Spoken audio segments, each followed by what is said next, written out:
ಒಕ್ಕಾಡೆ ಸುಳ್ಳು ಬಂಡ ಹಚ್ಚಿಸಿ ತಪ್ಪವನು ತಲಬಡ್ಚಿ ಎಡ್ಡೆಡಲ್ಲೇ ಬೊಂಡ ಗೊಂಡ ಎಡ್ಡೆ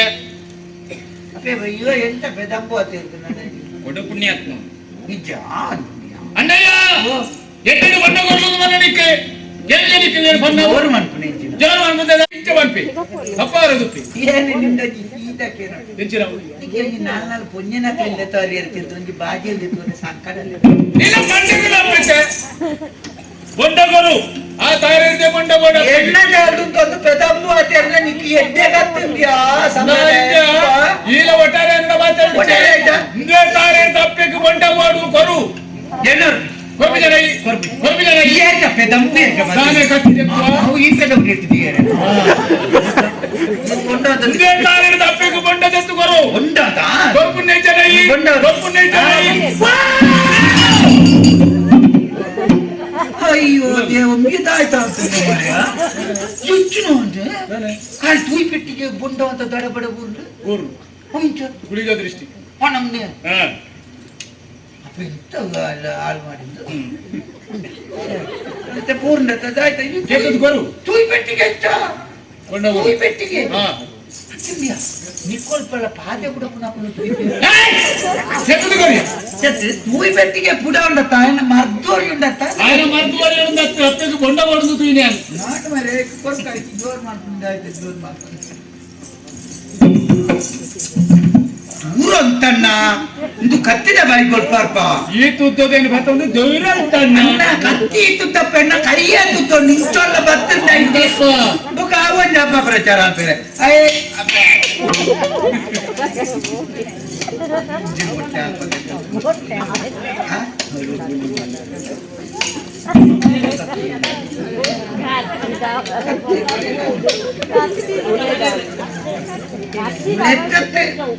ಎಂತದೆ ತೊಂದೆಲ್ಲ ಹತ್ತದಕ್ಕೆ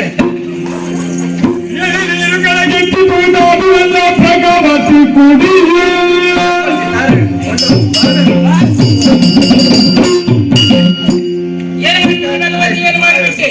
ಕುಡಿಗರ ದೃಷ್ಟಿದಾಗಿ ಬಿದ್ದು ಭಿನ್ನವಾಗಿ ಹೋದಂತಹ ಗೆಳೆಯರನ್ನು ಈ ಮಲಯಾಳಿ ಬಿಲ್ಲವನ್ನ ಕೈಯಲ್ಲಿ ಸ್ವೀಕರಿಸಿ ಜಾತಿ ಭ್ರಷ್ಟರಾದೆ ಅಶುದ್ಧರಾದೆ ಅಪವಿತ್ರರಾದೆ ಇನ್ನು ಯಾವುದೇ ಕಾರಣಕ್ಕೂ ನೀನು ನಮ್ಮ ಜೊತೆ ಬರಕೂಡದು ಪರಮೇಶ್ವರಿ ನೀನಾಡುವಂತಹ ಮಾತನ್ನು ಕೇಳುವಾಗ ನನಗೆ ಮನಸ್ಸಿಗೆ ನೋವಾಗುವುದಿಲ್ಲಮ್ಮ, ಬದಲಾಗಿ ಸಂತೋಷವೇ ಆಗುತ್ತಾ ಇದೆ.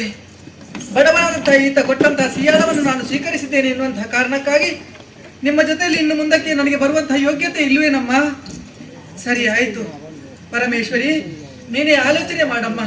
ವೈಕುಂಠದಿಂದ ನಾವು ಧರೆಗೆ ಇಳಿದು ಬರುವಂತಹ ಸಂದರ್ಭ ತಂದೆಯವರು ಹೇಳಿದಂತಹ ಮಾತೇ ಇದೆಯಲ್ಲ, ಮುಂದೆ ಹೋಗಿ ಮಕ್ಕಳೇ, ನೀವು ಹೋಗಿ ನೀವು ಮಾಡಬೇಕಾದಂತ ಕೆಲಸವನ್ನೆಲ್ಲ ಪೂರೈಸಿ ಆದ ಮೇಲೆ ನಿಮಗೆ ಎಲ್ಲಿ ನೆಲೆ ನಿಲ್ಲಬೇಕು ಎನ್ನುವಂತಹ ಮನಸ್ಸಾಗುತ್ತದೋ ಆ ಕ್ಷೇತ್ರದಲ್ಲಿ ನೆಲೆ ನಿಂತು ಅಲ್ಲಿಯ ಭಕ್ತಾದಿಗಳ ಇಷ್ಟಾರ್ಥವನ್ನು ನೆರವೇರಿಸಿಕೊಂಡು ಬನ್ನಿ ಅಂತ ಹೇಳಿದ್ದಾರೆ. ಬಡವನಾದಂತಹ ಈತ ಕೊಟ್ಟಂತಹ ಸಿಯಾಳವನ್ನು ನಾನು ಸ್ವೀಕರಿಸಿದ್ದೇನೆ. ಈ ಕ್ಷೇತ್ರ ನನ್ನನ್ನು ಕೈಬೀಸಿ ಕರೆಯುತ್ತಾ ಇದೆ. ಸಸಿತುಳು ಕ್ಷೇತ್ರದಲ್ಲಿ ಭಗವತಿಯಾದಂತಹ ನಾನು ನೆಲೆ ನಿಂತು ಭಕ್ತರನ್ನು ಉದ್ಧಾರ ಮಾಡಬೇಕು ಎಂಬುದಾಗಿ ತಿಳಿದುಕೊಂಡಿದ್ದೇನೆ. ಭಕ್ತಿಯ ಎದುರಿನಲ್ಲಿ ಜಾತಿ ಮೇಲಲ್ಲ ನೀತಿ ಮೇಲು ಎಂಬುದನ್ನು ನಾನು ಈ ಸಂದರ್ಭದಲ್ಲಿ ತಿಳಿದುಕೊಂಡಿದ್ದೇನೆ. ಪರಮೇಶ್ವರಿ, ಈ ಸಸಿತುಳು ಕ್ಷೇತ್ರದಲ್ಲಿ ಭಗವತಿ ಆದಂತಹ ನನಗೆ ನೆಲೆ ನಿಲ್ಲುವುದಕ್ಕೆ ನೀನೊಂದು ಅನುಮತಿಯನ್ನು ಕೊಡ್ತೀನಮ್ಮ. ಭಗವತಿ ಸಿಟ್ಟಿನ ಮರದಲ್ಲಿ ಒಂದೆರಡು ಮಾತುಗಳನ್ನು ಆಡಿದೆ. ನೋಯದಿರೆ ಮರುಗದಿರೆ ಭಗವತಿ, ಭಕ್ತರಿಗೆ ಒಲಿದಂತಹ ಭಗವತಿಯ ಈ ಸಸಿತ್ತು ಕ್ಷೇತ್ರದಲ್ಲಿ ನೆಲೆಯನ್ನು ಕಾಣುತ್ತೇನೆ ಎನ್ನುವಾಗಿ ಹೇಳ್ತಾ ಇದ್ದೀಯಾ. ಸಂತೋಷ ಭರಿತಳಾದೆ ನಮ್ಮ. ಈ ಲೋಕದಲ್ಲಿ ಜಾತಿ ಮುಖ್ಯವಲ್ಲ ನೀತಿ ಮುಖ್ಯ ಎನ್ನುವಂತಹ ಸಂದೇಶವನ್ನು ಇವತ್ತಿಗೆ ಲೋಕಕ್ಕೆ ಸಾರಿದವಳಿದ್ದೀಯಾ ನೀನು. ಆದ್ರೆ ನೀನು ನೆಲೆ ನಿಲ್ಲುವಂತಹ ಸಸಿತ್ತು ಕ್ಷೇತ್ರದಲ್ಲಿ ನಿನಗೆ ದೇವಕ್ರಿಯೆಯಲ್ಲಿ ಪೂಜೆಗಳು ನಡೆಯುವುದಿಲ್ಲವಮ್ಮ. ಕಾರಣ ಉಂಟು. ದುಳ್ಳಗಾರಿಗನ ಉದಯ ಸಂದರ್ಭದಲ್ಲಿ ಕಾಳಿಯಾಗಿ ನೀನು ರಕ್ತಪಾನವನ್ನು ಮಾಡಿದ ಕಾರಣ ಇನ್ನು ಮುಂದಕ್ಕೆ ನಿನಗೆ ಹಸಿಯಿತ್ಲವು ಕ್ಷೇತ್ರದಲ್ಲಿ ಅಸುರ ಕ್ರಿಯೆಯಲ್ಲಿಯೇ ಪೂಜಾದಿಗಳು ನೆರವೇರುತ್ತದೆ. ಮಾತ್ರವಲ್ಲ, ನಿನ್ನನ್ನು ನಂಬಿದಂತಹ ಭಕ್ತಾದಿಗಳು ಬಿಳಿಯ ಕೋಳಿಯನ್ನು ತಂದು ನಿನಗೆ ಹರಕೆಯಾಗಿ ಒಪ್ಪಿಸುತ್ತಾರೆ.